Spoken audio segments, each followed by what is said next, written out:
7, study the collapse and the comeback. You should be learning from South Korea and how they managed their brief rule under dictatorship. They didn't waste time chasing the one man with absolute immunity.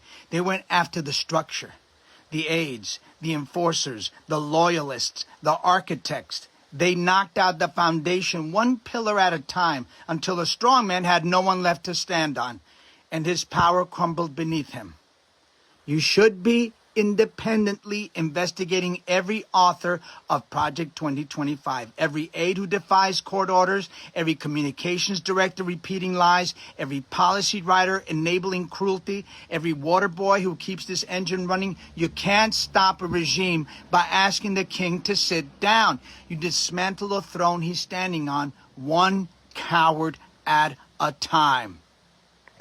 Stop being scared. I've been thinking a lot about this, and this is so correct. Dictators do not rise on their own. Systems empower them. Throughout history, brutal leaders such as Hitler, Mussolini, and Pinochet didn't just gain or maintain power through their own force of will. They rose because large segments of the population supported them, institutions enabled them, and neighbors complied, cooperated, or stayed silent. When we focus solely on the leader, we risk pretending that they are an isolated anomaly, rather than the product of societal currents, cultural fears, propaganda, and collective complicity. The water is poisoned, not just the fish, you know what I mean? And this system allows cruelty to thrive.